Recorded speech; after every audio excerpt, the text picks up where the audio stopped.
לכולם, סרטון זה מודל השכבות, חלק שני.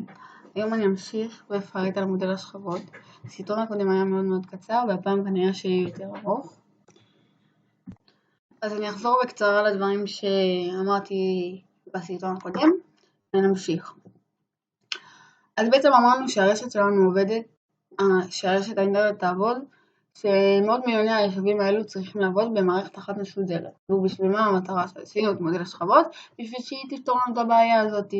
אז בעצם המסלול כבר פתרה הרבה בעיות המון מסובכות. אחד הפתרונות שהם יכולים לעזור לנו לעשות סדר בבעיה הגדולה, זה המודל השכבות שלנו. כדי להבין מה זה מודל שכבות, אנחנו לאט לאט נסביר. במודל השכבות יש לנו 5 שכבות, שלכל אחת יש תפקיד משלה בעצם. וכל אחת מהתפקיד היא בעצם צריכה לממש אותו. אז יש חוקים למודל השכבות.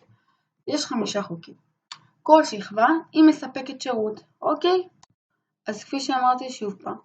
אז בעצם יש כמה חוקים במודל השכבות, שאחד מהם זה כל שכבה צריכה לספק את השירות שלה. היא מבצעת את העבודה שלה בלבד. היא לא קשורה לשאר השכבות, כאילו היא קשורה במובן כללי, אבל באופן הפרטי, היא זאת שצריכה לעשות את העבודה שלה למשל אני אתן דוגמה. יש מורה ויש מורות. מורה נמצאת בתוך קבוצת מורות, אוקיי? אותו דבר, אפליקציה נמצאת בתוך מודל השכבות. אוקיי, עד פה ברור. מורה צריכה לעשות את התפקיד שלה. היא מורה לחשבון, צריכה ללמד מתמטיקה, חשבון, נוסחאות, אוקיי?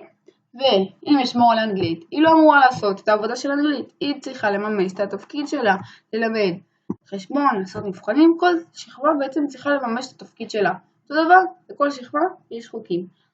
אוקיי, אז החוק הראשון אמרנו שכל שכבה חייב לספק שירות, והיא מבצעת את העבודה שלה בלבד. אוקיי, זה תפקיד. הדבר השני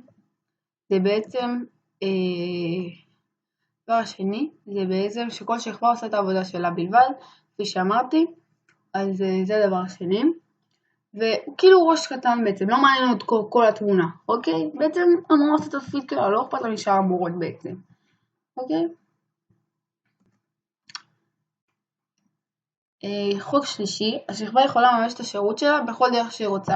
אם מורה יכולה להעביר את השיעור שלה במשחק, בסרטון, במצגת, כל מורה יכולה להעביר את זה בצורה שונה. אותו דבר גם כל שכבה בעצם יכולה להעביר בצורה שונה, אוקיי? עכשיו, יש שאלה, האם לכל השכבות זה משנה באיזו דרך הבחירה זה מתבצע של הפעולה? זה ממש לא משנה, ממש לא מעניין את אותו שכבה, מה השכבה אחרת עושה, אוקיי? והחוק הרביעי, שכבה לא תלויה במימוש של שכבות אחרות, אוקיי? זאת אומרת ששכבה לא צריכה להיות תלויה במימוש של שכבות אחרות, ואני לא חושבת שיש עוד משהו לפרט ולהסביר, זה מובן. זאת אומרת שאם מורה למתמטיקה לא עשתה משהו, אז זה לא פוגע בשאר המורות, זה לא פוגע במורה לאנגלית. עכשיו, אז מה היתרון בעצם? קודם כל נתחיל בזה שזה פשטות. זה מודל שכבות מאוד פשוט, זה חוסר לנו את כל הבעיה. כל מי שרוצה להשתתף ברשת האינטרנט, כל רכיב צריך להתמודד עם בעיה אחת, ולא עם הרבה בעיות. וזה מחלק לנו את הדברים. אז משהו נוסף לכך זה החלוקה של בעיות גדולות לבעיות קטנות. הרבה יותר קל לפתור בעיה גדולה ככה. גם אפשר לתת לאנשים שונים לממש פתרונות שונים, בלי שהם בכלל מכירים. אוקיי? עכשיו זה גם קל יותר ללמוד, כי זה מקל לנו מאוד לגשת לנושא הענקי הזה. ולתקוף אותו חלק, מאשר ללכת לכל התמונה הכוללת וללמוד מסה של חומר. באופן כללי זה הרבה יותר פשוט והרבה יותר נוח. עכשיו, כפי שאמרתי בסרטון הקודם, מודל 5 השכבות, הוא היה פעם 7 שכבות ושינו אותו, ועכשיו 2 השכבות הפכו ממותרות, וכאילו עם השנים, ולרוב לא מתייחסים אליהם. אנחנו נעבוד רק בעצם, כאילו אני אדבר ואספר רק על מודל 5 שכבות, וכך משתמשים כיום. עכשיו, אז אני אגיד מה בעצם כל שכבה עושה. אפליקציה, אוקיי? האפליקציה זה בעצם השכבה שבה מייצרים את המידע, בה מכינים את המידע, בה מעבירים, אוקיי, אז בעצם שכבת האפליקציה, המידע אותו אנחנו מעוניינים להעביר בין שתי מחשבים, סוג המידע הוא בעצם מוגדר על פי התוכנה. אני אסביר וקצת אפרט. שכבת לאפליקציה, יש בעצם אצלה, שם היא נוצרת המידע, אוקיי? שם בעצם נוצרת המידע, אוקיי? בואו אנחנו רוצים להעביר ממחשב אחד למחשב א'. עכשיו, הסוג של המידע הוא מוגדר לפי התוכנה. למשל, אם אני נמצאת בסקייפ, אז זה שיחת טלפון, ואם אני נמצאת בכל דבר אחר, אותו דבר.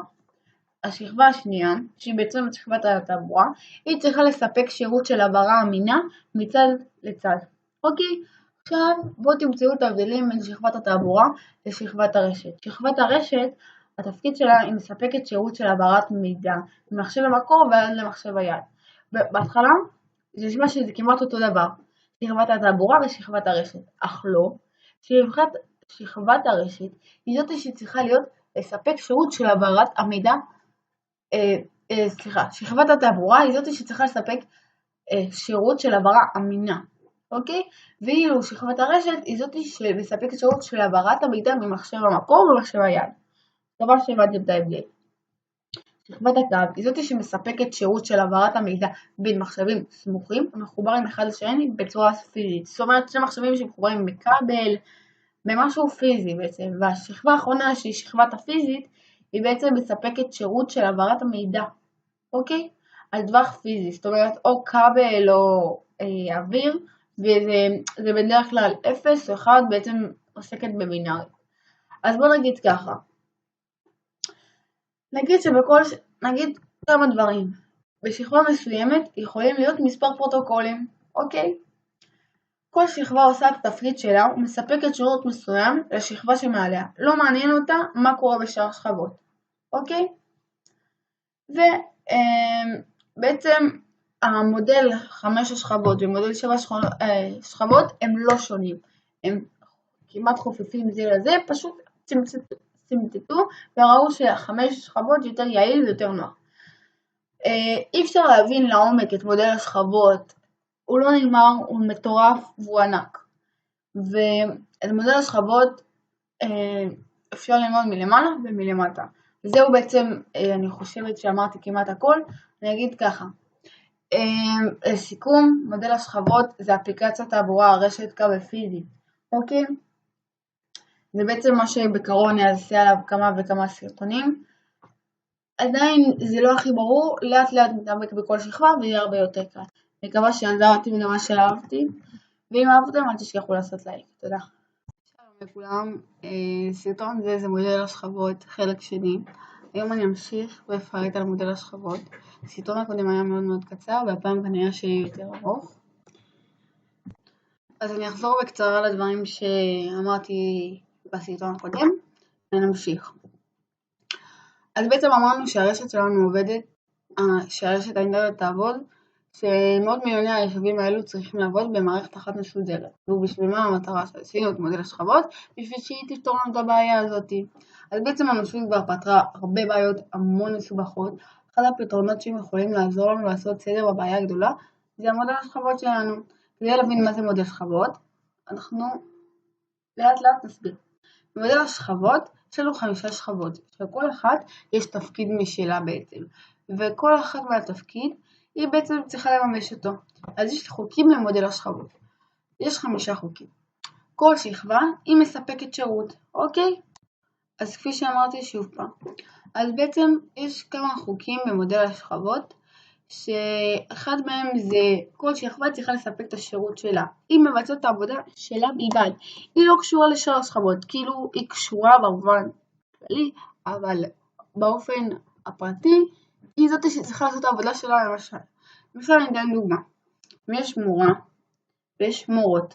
מורה נמצאת בתוך קבוצת מורות, אוקיי? אותו דבר, אפליקציה נמצאת בתוך מודל השכבות.